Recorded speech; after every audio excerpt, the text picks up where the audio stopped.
Wherever you go, whatever you do, throw a little at it. Omax, Vest and Briefs. Sivaganga மாவட்டம் காரைக்குடியில் வீடு புகுந்து பணத்தை வீசிவிட்டு பச்சிளங்குழந்தை கடத்தப்பட்ட சம்பவம் பரபரப்பை ஏற்படுத்தியுள்ளது. இதுகுறித்து நமது செய்தியாளர் சசிரேகாவிடம் கூடுதல் தகவல்களை கேட்கலாம். சசிரேகா, வணக்கம். சொல்லுங்க. காரைக்குடியில் வீடு புகுந்து பெற்ற தாயை மிரட்டி குழந்தை கடத்தப்பட்டிருக்கிறது, பணத்தையும் வீசிவிட்டு அந்த கும்பல் தப்பி இருக்கிறது. விவரங்கள் என்ன, வழங்கலாம்? கண்டிப்பாக ரம்யா. காரைக்குடி நாப்புதூர் பகுதியைச் சேர்ந்த பழனிக்குமார் லட்சுமி தம்பதியருக்கு ஏற்கனவே 3 பெண் குழந்தைகள் உள்ளன. கடந்த மே 21 அன்று லட்சுமிக்கு 4வதாக ஒரு பெண் குழந்தை பிறந்தது. அப்போது மருத்துவமனையில் இருந்த அடையாளம் தெரியாத பெண் ஒருவர் லட்சுமியின் வறுமையை பயன்படுத்தி குழந்தையை கொடுத்து விடுமாறு வற்புறுத்தியுள்ளார். லட்சுமி மறுத்த நிலையிலும் அவரது மூத்த மகளை ஏமாற்றிவிட்டு முகவரியை பெற்றுள்ளார். இந்நிலையில் கடந்த ஜூன் மாதம் லட்சுமி குழந்தையுடன் வீடு திரும்பினார். நேற்று இரவு 7 மணி அளவில் சென்னையைச் சேர்ந்த 3 பேர் கொண்ட கும்பல் லட்சுமியின் வீட்டிற்குள் நுழைந்தது.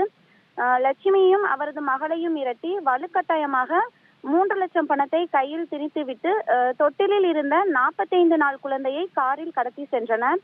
அதிர்ச்சியடைந்த தாய் லட்சுமி காரைக்குடி ஏஎஸ்பி ஆசிஸ் புனியாவை சந்தித்து புகார் அளித்தார். கடத்தல்காரர்கள் கொடுத்த 3 லட்சம் பணத்தை காவல்துறையிடம் ஒப்படைத்த லட்சுமி தன் குழந்தையை மீட்டு தருமாறு கண்ணீருடன் கோரிக்கை விடுத்துள்ளார். இச்சம்பவம் குறித்து போலீசார் தீவிர விசாரணை நடத்தி குழந்தையும் கடத்தல் கும்பலையும் தீவிரமாக தேடி வருகின்றனர். ரம்யா, விவரங்களை வழங்கியமைக்கு நன்றி சசிரேகா.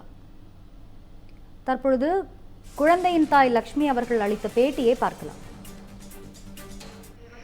நான் 3 பொண்ணு, இதோட 4வது பொண்ணு. பக்கத்து வீட்டுக்காரவங்க குழந்தைய எத்தனை பொண்ணு வச்சுருக்கா, கஷ்டமாக இருக்குது, ஒரு குழந்தைய கொடுத்துரு அப்படின்னு சொல்லி நம்பர்லாம் கொடுத்தாங்க. கொடுத்துட்டு நேற்று நைட்டு நாங்கள் தெரியாது,